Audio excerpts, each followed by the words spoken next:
What is going on, Grizz gang? This is Memphis X with iTalkHoops.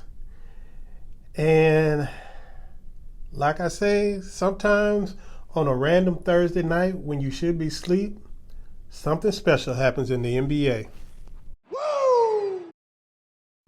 And last night in the house that Morant owns, the Memphis Grizzlies had what I would call a very special night, especially for the regular season. Grizz gang, make sure you subscribe to this channel, hit the bell for notifications, and like this video. And share this video with other Grizz fans. That's the best way you can do to help this channel grow and to support your brother Memphis X in growing this channel and getting some more Grizz fan perspective out there in the internet, on the internet, with the internet, however you want to say it. Peace. The NBA is funny. Coming off that game with Portland, very disappointing second half with Portland.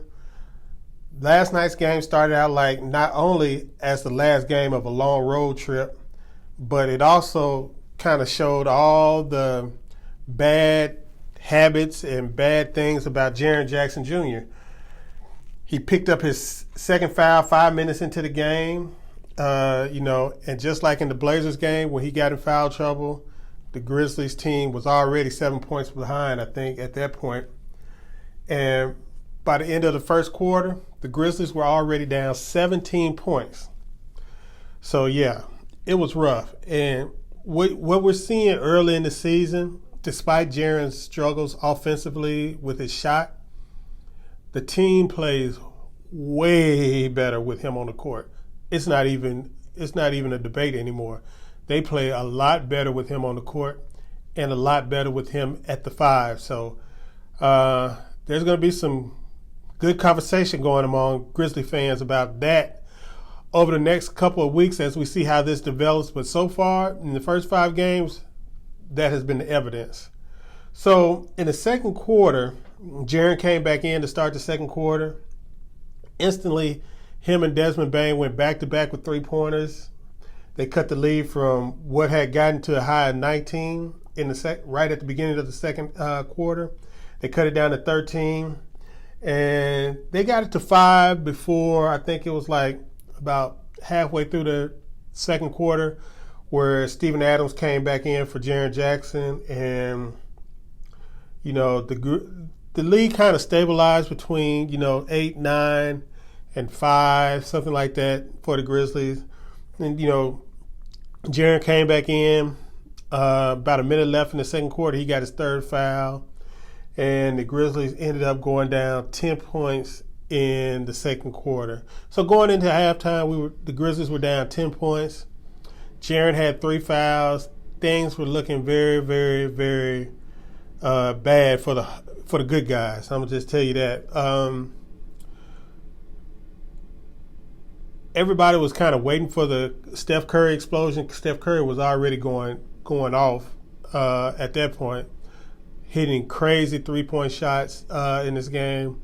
So there wasn't too much optimism, I guess, among Grizz fans online about the second half. But we always give this team a chance because of, what they've done over the last couple of years. Third quarter comes out, it starts, and basically the third quarter was Ja Morant's quarter.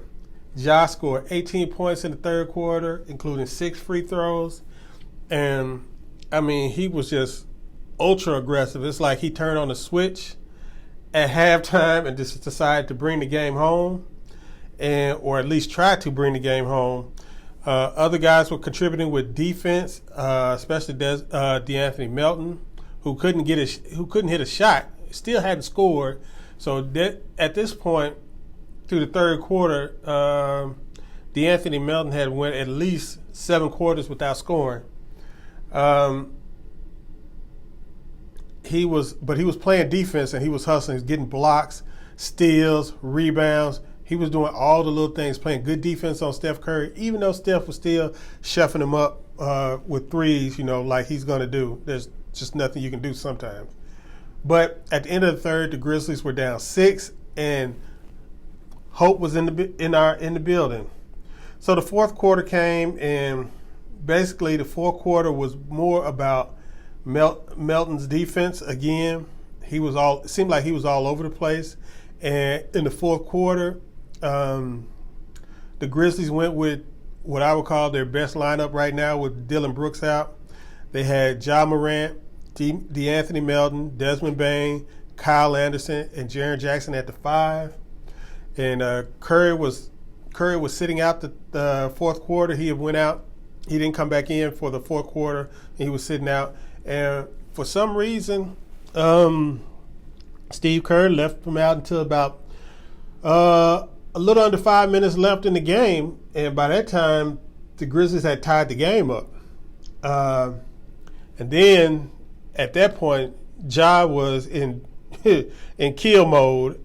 Ja came in, hit a 30-footer. DeAnthony Melton was all over Steph Curry when he came back in.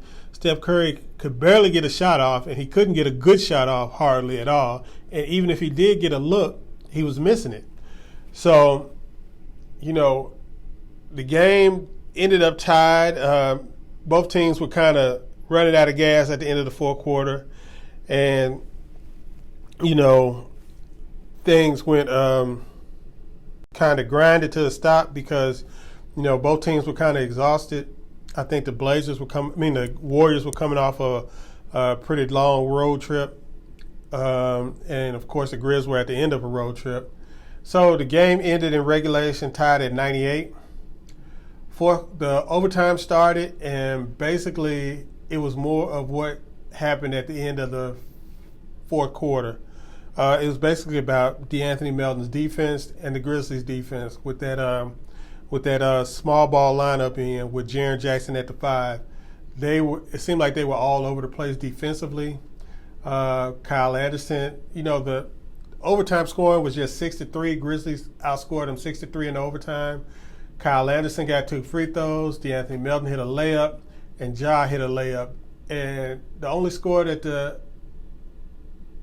Warriors got was a Damian Lee 3 with about a minute into the overtime. After that, the Grizzlies kind of shut them out to end the overtime.